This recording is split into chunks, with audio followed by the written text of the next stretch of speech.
So the way I've looked at it is that even Jesus Christ did not do everything. When he got to the temple, he told us what his vision and his mission was. And he stood by it. So the same vein, if a church decides to feed people, that's their vision. Yeah. I would now say, my sister here, her own vision is to teach people, and she will stay with it, because that is what God has asked her to do. So the central focus is that we are all working for the gospel. Exactly. And to push the gospel forward. So if a church, for example, I see some churches, they will tell me that what they are doing is that every Tuesday or something, they are feeding people in Sabo.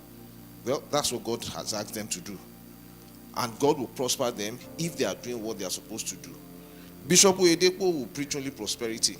He will tell you that nobody should be poor in his church. And they don't even have that ministry in their church, that department. That of feeding people. Or feeding people. They don't do all that. I used to sit down in front like this and be watching the man. Because even when you don't have anything, you will believe you have. The way he teaches. I remember we had a convention in sort of the spirit ministries years ago.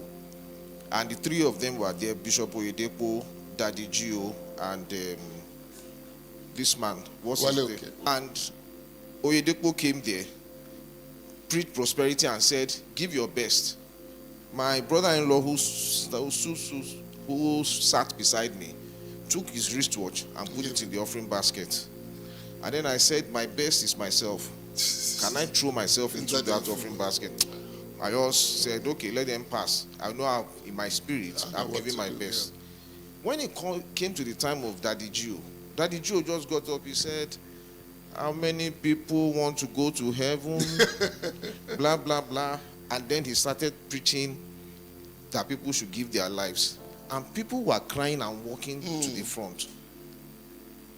And I was amazed that see two people doing the same thing for the gospel from different angles. But at the end of the day, they both complemented the work of the gospel. And that is what we should look at. What he is saying, that is what God has sent them to do. What God has sent you to do, don't leave what God has said you should do. Another person will do another part. Another person will do another part, because Jesus Christ did not do everything.